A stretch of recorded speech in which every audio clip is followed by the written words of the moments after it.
Hello friends, नमस्ते। कैसे हैं आप सब।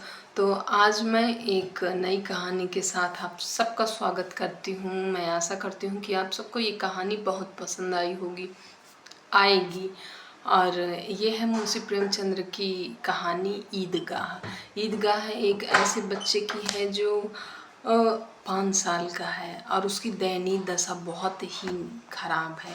वो एक गरीब बच्चा है और उसके माता पिता बचपन में ही ख़त्म हो जाते हैं। दिन ईद का होता है, जिस दिन ईद रहती है उस दिन का ये दिन है और वो बाज़ार जाता है। उसकी दादी उसको 3 पैसे दे के उसको मेला देखने के लिए भेजती है पड़ोस के बच्चों के साथ। जब वो मेला जाता है तो तरह तरह की खिलौने, तरह तरह की मिठाइयाँ देखता है।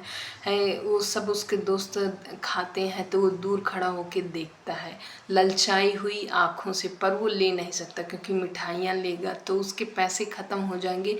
वो उन पैसों का कोई एक ऐसी चीज़ लेना चाहता है जो हमेशा चले।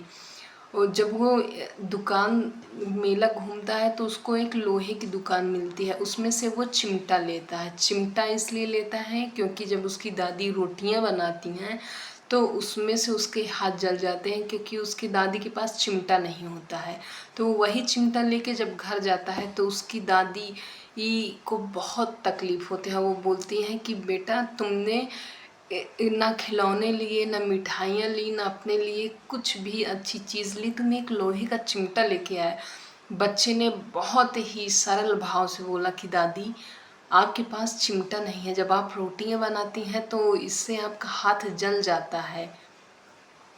उसकी दादी की आंखों में आंसू आ जाते हैं, वो रोने लगती है और अपने हाथों को ऊपर करके बोलती है कि हे परवरदिगार, मेरे इस बच्चे में इतनी समझदारी है कि वो कुछ ना कैसे रहा होगा।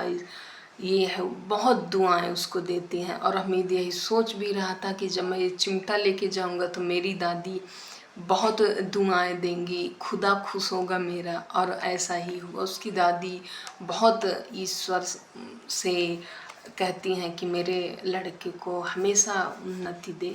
जब वो मेला जाता है तो उसके जो दोस्त होते हैं वो उसको कहते हैं कि जब वो खिलौने खरीदते हैं तो लकड़ी के, मिट्टी के बहुत सारे खिलौने खरीदते हैं। उन खिलौनों को देख के उस बच्चे का ललचाई हुई आँखों से जो देखता है और अपनी दयनीय दशा, उसको भी लगता है कि मेरे अम्मी अब्बू होते तो मुझे भी पैसे देते, मैं भी तरह तरह की मिठाइयाँ खाता, तरह तरह के खिलौने खरीदता। लेकिन उसकी दादी ने उसको समझाया कि अब्बू गए हैं पैसे लेने, मतलब कमाने गए हैं, और अम्मी गई हैं अल्लाह के घर ढेर सारे तुम्हारे लिए खिलौने लाने। तो उस 5 साल के बच्चे में इतनी बुद्धि कहाँ होती है सोचने समझने की। उसको तो बस यही लगता है कि अम्मी अब्बू गए हैं कमाने। तो ये जब मैं इसको पढ़ी तो मुझे बहुत अच्छा लगा।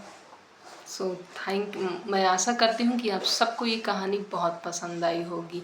मिलते हैं तब तक के लिए अगली कहानी में। तब तक के लिए बाय बाय।